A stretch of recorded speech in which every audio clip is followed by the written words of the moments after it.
Welcome to episode 5 of European Battle Royale. Let's get right into it. The Netherlands will be invading south. So in a surprise move that shocks basically everyone, the Netherlands will be invading into Belgium.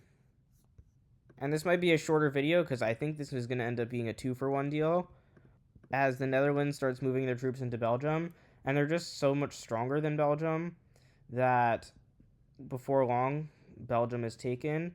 Obviously, Germany isn't just going to let the Netherlands invade Belgium on their own. So first they take out little Luxembourg, who stood no chance. And Belgium, right as they were about to surrender, is invaded by Germany for the third time in history, or maybe the fourth, I'm not sure. And overall, the Netherlands and Germany will have to find some way to set aside their differences and divide up the Yellow Alliance between them. And this is what the new borders of the lowlands look like. Poland will be invading south. So the country to the south of Poland is Czechia. Unfortunately for Czechia, Poland is far stronger than them. So once Poland starts moving troops in, Czechia starts panicking. And of course, Germany wants the Sudetenland back, so they will also start invading into Czechia. And so Czechia seems like all is lost, but they do have one saving grace, which is the Slavic Union, which will step in against their Slavic brother in Poland and start invading west, partially and actually mostly just because they want Polish land.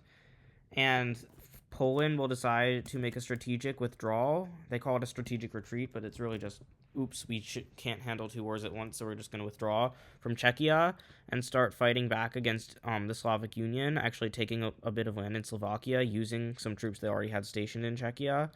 And Slovenia will also start invading into the Slavic Union, obviously on the grounds of defending Poland, getting a large portion of Slovakia actually cut off, but none of that is going to matter because Germany is invading into Czechia anyway, and Czechia surrenders to Germany when nobody's noticing, and Poland is basically withdrawn from Czechia anyway.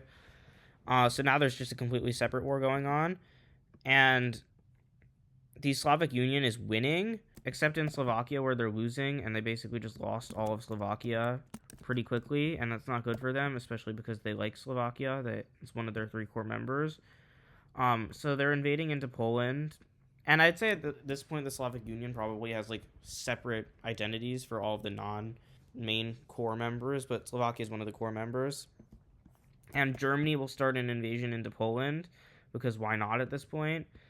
And at this point, Poland also has to call it. Slovenia, will withdraw from Czechia and eventually come to an agreement in which no land is exchanged between them and the Slavic Union. And it seems Germany is back on the rise again, as they just took the Sudetenland and all of their original territory back, being way more powerful than they were at the start of this series, and Poland has been reduced in power significantly. Estonia will be making an alliance with San Marino. I really don't have an explanation for this alliance, but it does happen. This alliance is magenta, because why not? Romania will be making an alliance with France. Yet another alliance, but this time I do have an explanation for it. Basically the same way Ukraine, Belarus wanted to have influence in Western Europe through Portugal, France wants to have influence in Eastern Europe, and Romania is one of the only unaligned countries there. They asked Greece first, and Greece said no, so Romania is their next choice. And since there's no yellow alliance, why not make this one yellow? France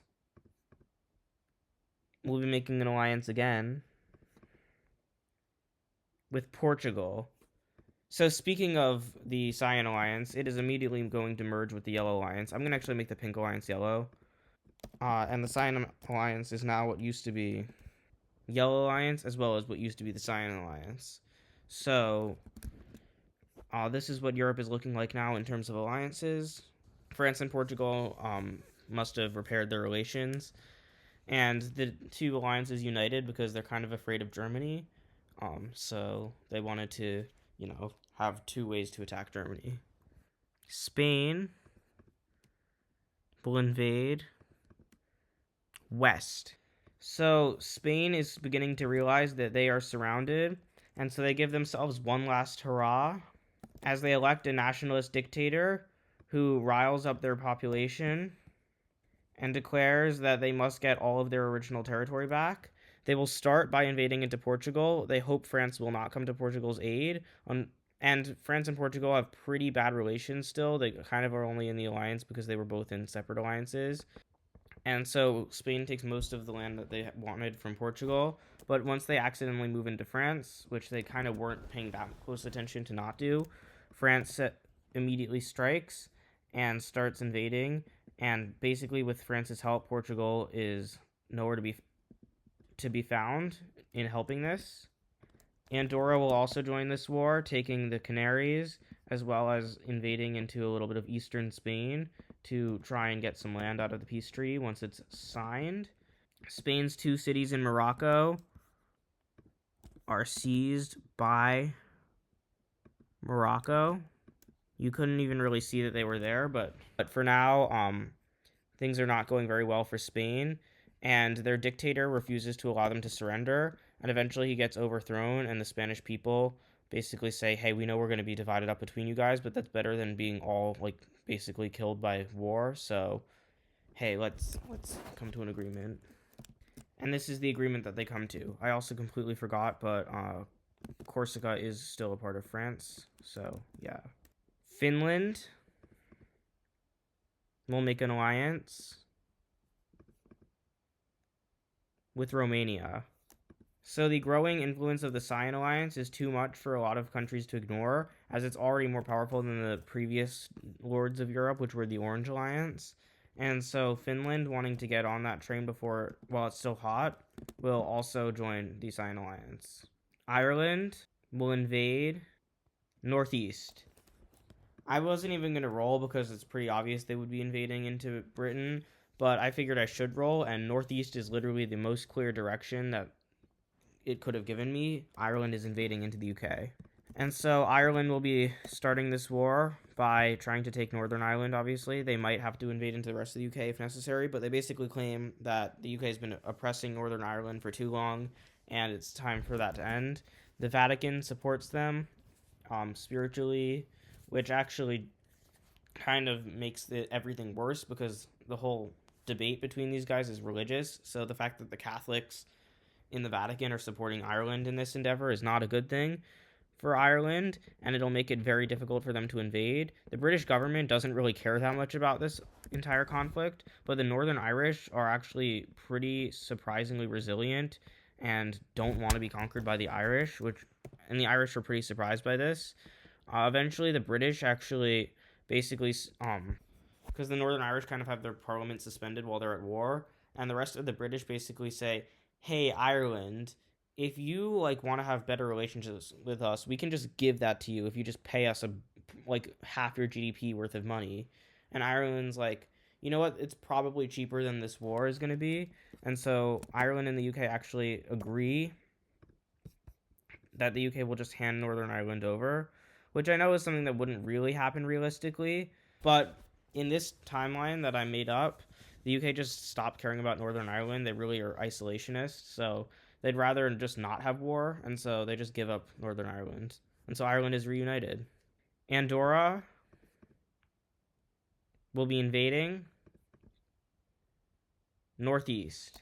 So following their victory against Spain, Andorra, which used to be a very tiny country and now is pretty sizable, is feeling pretty good about themselves, and they really want to just keep bolstering themselves up. And so they basically go around and basically tell a bunch of countries that there's a secret invasion of France that they're doing. And they actually get a few other countries to go in on it, namely Italy and the Orange Alliance. The UK is isolationist, so they stay out of it, and obviously Portugal doesn't want to go in on it. And Germany basically just straight up says no, but they also want France to suffer, so they don't tell France about it. So the war will start, and pretty instantly Corsica gets taken. That's the first thing that happens.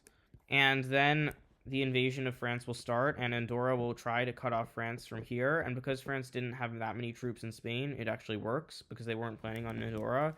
But Portugal will come to the rescue and start invading into Andorra, and Andorra will basically lose all of their new Spanish territory and get pushed back to Catalonia, where people actually care about being part of Andorra, which has kind of become Catalonia as its like identity.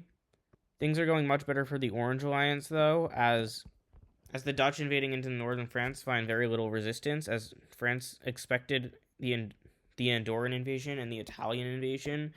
By the way, this front has literally no movement. The Swiss front has a little bit of movement in the north. They didn't expect a Swiss invasion, but they were kind of still prepared for it.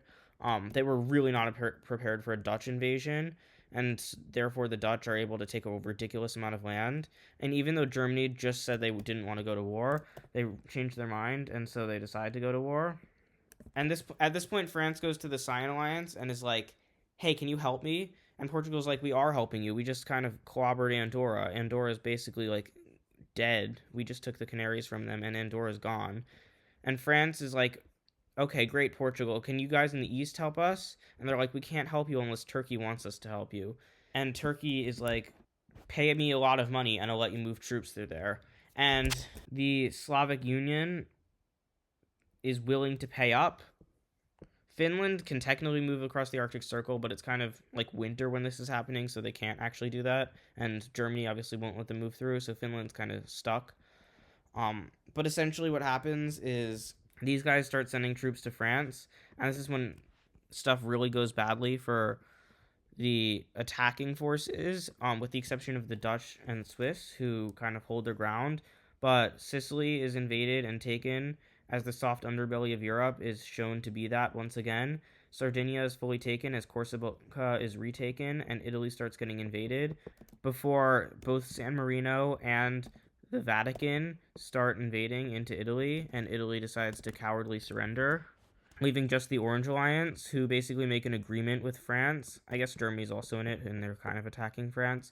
But all three of these countries make an agreement with France where they get to take a little bit of land, but not too much, in exchange for the war stopping.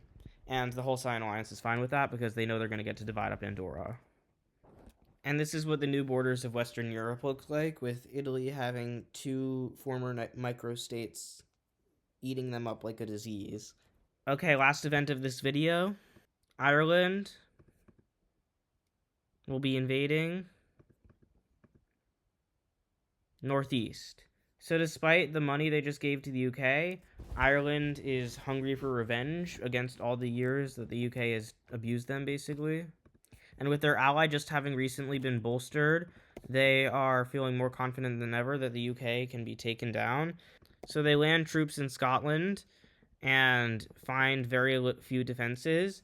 But little do they know, the UK has actually already evacuated Scotland of any military assets and also told residents to basically do whatever they need to do to make sure they don't get harmed by the soldiers, because they have all of their troops defending the border between Scotland and England. And as soon as Ireland tries invading into Wales, for example, they're just immediately pushed out. They try invading into the southern tip of Wales, doesn't work. Cornwall, they try invading, doesn't work.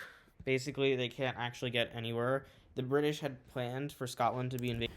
Scotland doesn't like it much, but it was basically a calculated loss. And now the Irish are kind of struggling as Britain makes a landing on Dublin, and the Irish are spooked into making an agreement with the British in which everything goes back to normal.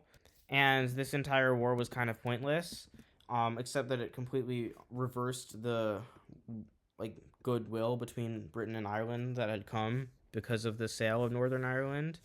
And now Ireland is bankrupted twice over because they also have to pay Britain for this war. And they were already bankrupted. So now they're just they have a triple debt to Britain, where they had to pay the debt, and then they have to pay a second debt, and then they also have to pay a third debt, which is from borrowing money that they used to pay the first debt. And so basically, Ireland is super duper broke, and I wouldn't be surprised if a random country decides to take advantage of that sometime. But with that, I thank you for watching. Make sure to smash that like button and subscribe so you don't miss when the next one comes out. Comment down below who you think is going to win. And with that, thank you for watching, and I'll see you next time.